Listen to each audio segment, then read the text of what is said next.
Hey guys, this is Aaron. I wanted to talk to you today about body language. So body language is a super important part of sales, dealing with customers, dealing with friends, dealing with family, dealing with other employees. So I want to make sure that everybody's got this down really well. So if you can imagine, a customer comes in, they say one thing, but a lot of times they mean something else totally. And so while you might be standing here and you think they're thinking one thing, if they're standing there doing this, they might be on a power trip or thinking something else. So let's go over a couple of those things. One of the things that I'm big on, and I think most customers will tell you they like to see when they go into a business, is somebody that smiles back at them and acts like they actually like to see them. And not that fake kind of smile. It's the kind of smile that seems natural, that seems like you care, like I'm doing right now as I'm talking to you, and when I'm having fun, etc., etc. But if you come up to them and you're very serious and you're very straight-faced and you do the angry eyebrows, customers are going to feel that. So you got to make sure your eyebrows are always coming up, you're always smiling, you're always happy, you're just excited to see them. They got to feel that vibe. We'll keep it at just smiling, but you heard all that. Another big one right now is making sure that you nod at them. So when someone comes in, it's an acknowledgement. Now, a lot of times with guys, us guys are big on this. You know, if we're coming out of a bathroom and a guy sees another guy, a guy's like, "What's up?" You know, they kind of do just the head up thing. It doesn't matter how you do it, but people need to be acknowledged. People need to feel like you know they're there. It drives me crazy when some customer comes into the front door of one of my repair shops and I walk in and I look and I see my service advisors talking and they're not over there talking to that client or not acknowledging the client is in the building. You never want to be back there in the back looking through the window going, "Hey, I'll be right there." That's not the same. You want to come around that corner. "Hey, Mr. Customer, so good to see you. Hey, I'll be right with you. Let me wrap up on this phone call real quick." Or if you're on the phone right then, you're going to see them come in, and if you've got the two-stage counter like a lot of our shops have, and you smile through the glass, or if you're on a front counter where the customer's right in front of you, and they come in, you smile, and you're just doing your finger like, "I'll be off in just a minute," and they're totally fine. They'll wait, but they want to be acknowledged. Smile at them, nod at them, make sure they feel special. Another big one, turn your torso towards your client. So I'll just put here, turn towards client. You know, it's if a customer comes in and going, "Yeah, yep, yeah, okay, yep," and I'm trying to do this, I'm giving the vibe that I can't wait to get away from them. I'm like in a hurry. You got to turn. "Okay, yeah, absolutely. All right, I'll be right back," and then you take off. You're not doing one of these numbers. You've got to make sure you're acknowledging them and they don't feel brushed off. It's a big deal. A lot of people don't think it's a big deal, but it is. Another one's eye contact. If I offer somebody a job, I want them to look me in the eye. If I'm selling service, I want them to look me in the eye. If I'm disciplining somebody, I want them to look me in the eye. If I'm talking to my kids and they don't want to listen to Dad, I want them to look me in the eye. When you guys are selling your service and you shake that customer's hand, you want them to look you in the eye and feel directly from you that you are giving them the best information possible and they can trust you. And eye contact is huge when you do this. Another one, shaking hands. Now, customer walks in, my arms are crossed, I look all angry, and I put my hand out to shake it, and I look angry, and I put my hand out, and it's a sissy shake, right? And the sissy shake, we got to be careful because a lot of customers, when they reach out to shake your hand, they don't feel anything. What would be the term?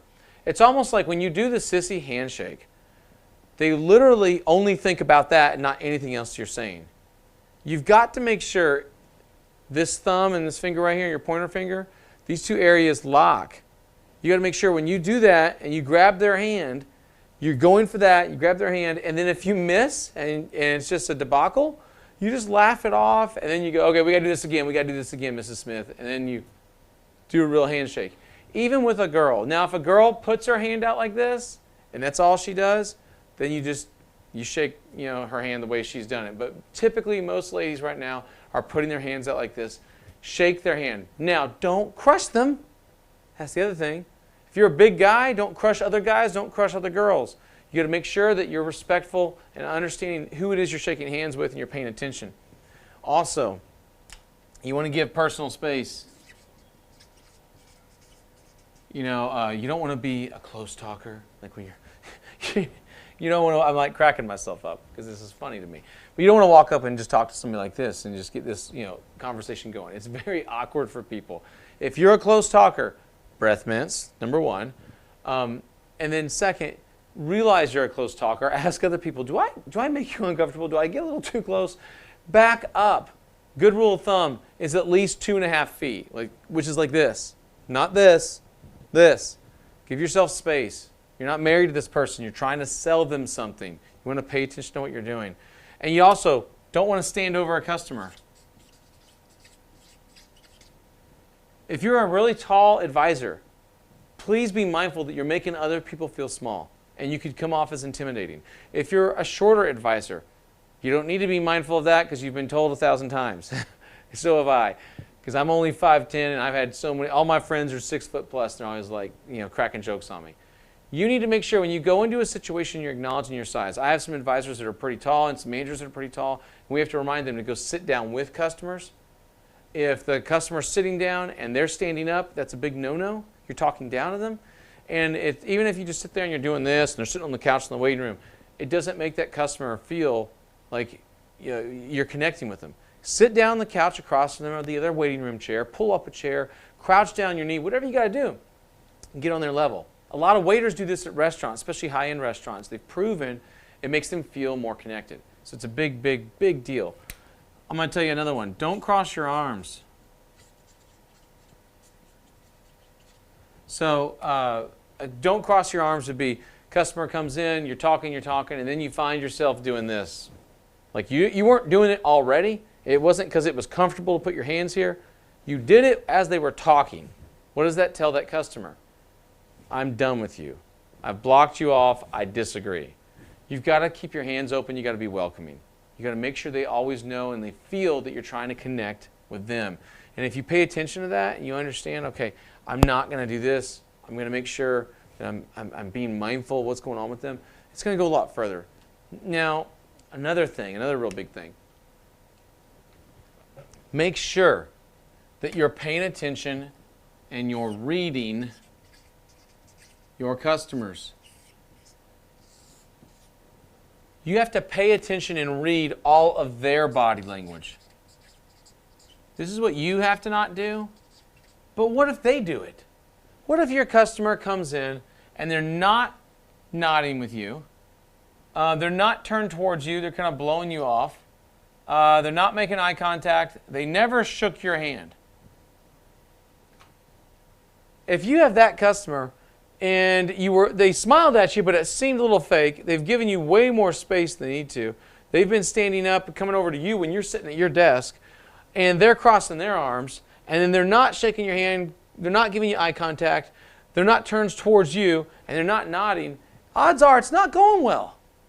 We got to rethink this approach. So if you have that moment happen, you may want to capture their attention. So how do we capture their attention?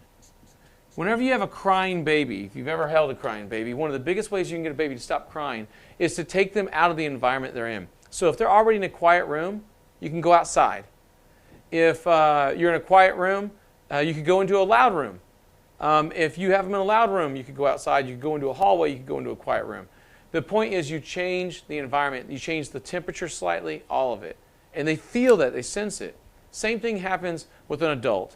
If they're not sure, hey, let's go back in the back bay and let's talk with the technician. They won't be able to keep talking on their phone, ignoring you. I've had clients walking back and forth in our lobby and trying to get them nailed down to come see that, just do this. And then they walk off again. They're still on the phone yelling about something with some client of theirs. It's very, very important that you get that customer nailed down and get them to focus on what you're trying to talk to them about. And if you see them doing this and you see them not nodding and furrowing their eyebrows and not smiling at you, you got to get them to smile. Loosen up. Relax. How do we do that? Get them out of that environment. Take them into the shop. Go out in the parking lot. Look at the car together. Just get more relaxed. Talk. When you see him finally put his hands in his pockets, he starts doing this and this, and he starts acting normal, and you see them come down a notch, you're starting to win them over. It's very, very important that you pay attention. You could even go all the way back and do our show and sell that we teach. And that's where you really invite that technician to teach the customer, and when the technician teaches the customer, they really reaffirm that you know what you're doing when it comes to the pricing and how things need to be done, because they're pushing the customer back to you towards the end of that show and sell.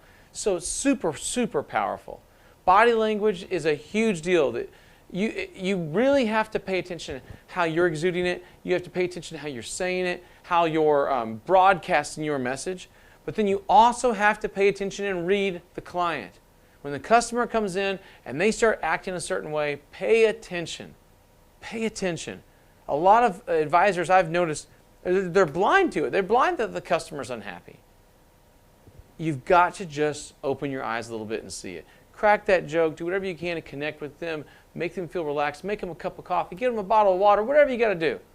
But help that client out, help them feel more comfortable in your shop. All right, guys, I will see you in the next video.